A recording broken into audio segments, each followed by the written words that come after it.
I'm about to reveal the secret that every supplement brand and e-commerce brand that is doing over 100k a month already knows, and the fact that nobody has said this to you is exactly why you are stuck. Because the truth is that the brands that broke through the ceiling didn't find better creatives, they didn't find a better agency, they didn't get lucky with a viral ad, they built a completely different system.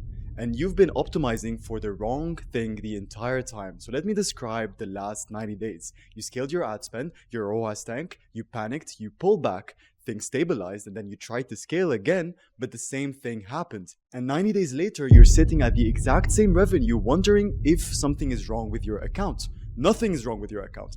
Everything is wrong with the game that you are playing. This right here is literally the loop that every single brand out there is stuck in. So let me show you exactly how this looks like. But before I do, I need to destroy the single biggest lie that is keeping your brand from breaking 100k a month. That lie is a high ROAS means you're winning. Think about what a high ROAS actually means. It means that you're spending small amounts and getting a decent return. But small spend equals small volume, and small volume equals no new customers. And no new customers equals you staying exactly where you are, while the brands that figure this out keep pulling further and further away from you every single month. Let's take a look at these two examples. We have brand A is the one that looks safe, and we have brand B is the one that is actually winning. So brand A has a 4 return on ad spend. Amazing, right? They have $5,000 in monthly ad spend, and they're making around $20,000 in revenue. But they don't have anything on the retention backend, so their revenue from the emails is practically zero. The thing is, they are stuck because the moment they try to scale, the moment they try to increase the budget, the ROAS tanks and they start to feel like they're not winning anymore. On the opposite side, brand B has a 1.8 ROAS, much more aggressive, $30,000 in monthly ad spend, and they're making $54,000 from the ads itself. Retention adds another $30,000. So in total, they're making $84,000 and they are growing very, very aggressively. So that just means that a high ROAS at a low spend is not winning, because the moment you try to increase the budget and the ROAS is going to tank, you're going to regret this decision. So now you understand the model. Acquire aggressively at break even, make profit on the back end. But this model only works if you have the proper creative engine that can sustain that volume. And this is where almost every single brand completely falls apart. Because most brands don't have a creative strategy, they have a collection of random ads, and the difference between a random ad and a creative system is the difference between a mystery and a machine. Here's what I mean. After the Andromeda update, Meta changed how ads are delivered at a fundamental level. Meta no longer needs you to define the audience, because Meta is going to read the signals, find the matching audience automatically, and your creative is now doing all the targeting.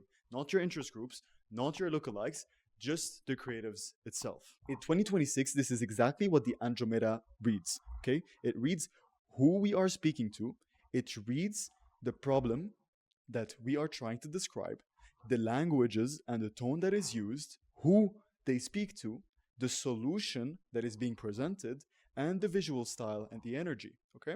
All of this is used by the Andromeda algorithm to match it to the perfect buyer so that you can get some sales. The thing is, when you have weak signals, the wrong audience, every single time, it is not going to work. And this is why you cannot fix a bad creative system with good targeting, because there's no interest tag that is going to save the creative that is speaking to no one. The creative is the signal. So if the signal is weak, then the Andromeda has nothing to work with. So the question is, what makes a creative specific? What gives it a strong signal that is strong enough for the Andromeda algorithm to find the right buyers? The answer is two things, okay? There's the avatar and there's the template. And together they form what is called a concept. A concept is not an ad. A concept is not a hook. A concept is not a format. It's something that is repeatable. If it doesn't have an SOP, it's not a concept. It can generate so many different ads, and it answers exactly one question.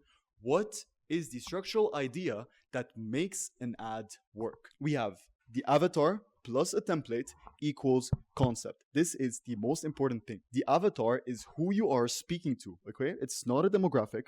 It's a specific person with a specific pain, with a specific problem, and we are speaking exactly to this identity. For example, it can be busy moms with routine issues, and we take an angle of a problem agitation to solution.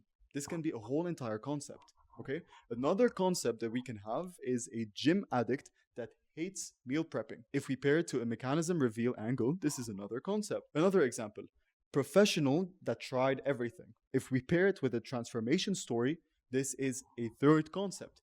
Every single concept is going to find a different buyer because every single buyer is going to react to a different concept. You might see one concept, really like it, and buy from it, while you might see another and be completely rebuked by it. Every single one of them is going to get a different amount of spend, different amount of conversions, but they are very important for the ad account so that Andromeda knows exactly who to target. Now, here's where most brands fail, even when they understand this. They build one avatar, maybe two, and then they wonder why the system doesn't compound. The brands that are breaking to 100K a month have 5, 10 different avatars, and each avatar has different concepts. And for each concept that works, they have multiple iterations. So let me show you exactly how this looks like. This is the exact avatar building framework, okay? Number one is the description of the avatar name.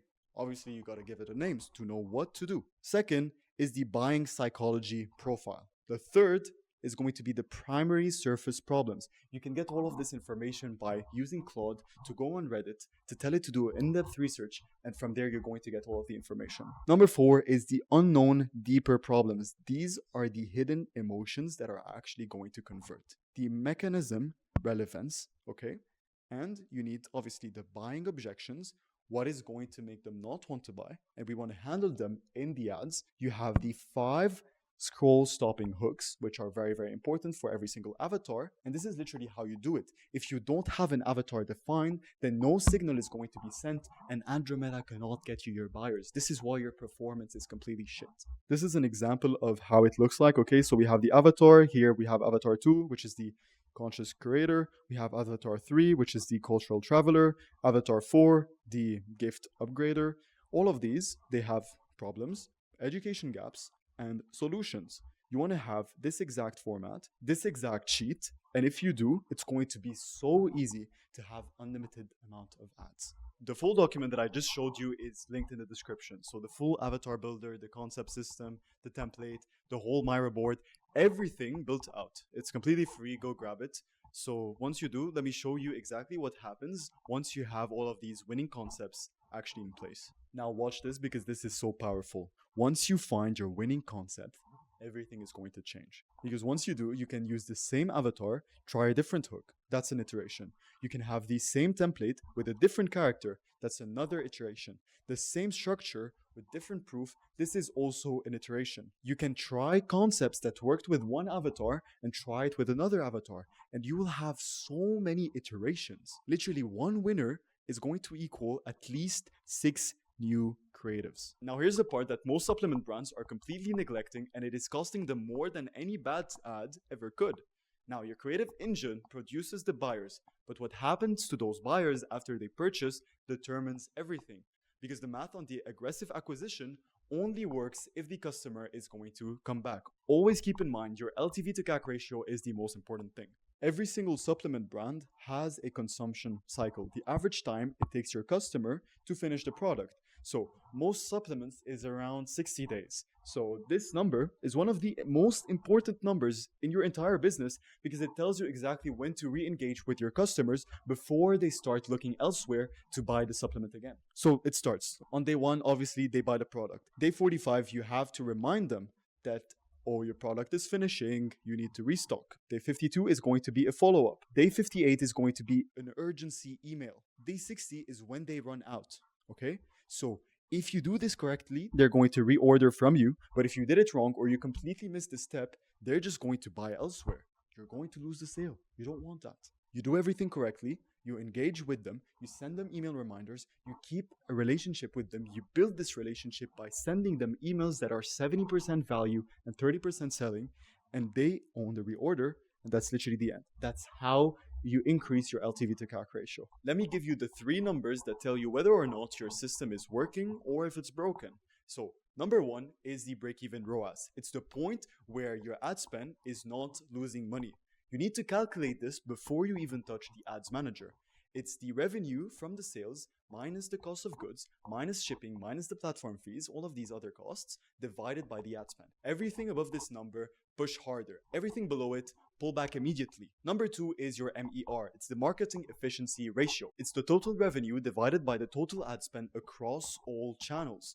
Anything above a 2.6 means that the system is working. Anything below a 2 means that there's something broken. Number 3 is the LTV to CAC ratio, which is the lifetime value of your customers divided by the cost to acquire them. The higher the number is, the more you can be aggressive with the spend because you know exactly what every single customer is worth over time. This number is not going to be improved by the ads, it's going to be improved by the retention systems that you have. So if your email and SMS backend is not built for scale, then there's a leak. So every single dollar that you spend on ads is walking straight out of the other side. This is the entire complete system. Let me recap everything so that you have everything in mind, so that you know exactly what to do when you finish watching this video. Number 1 is the creative engine.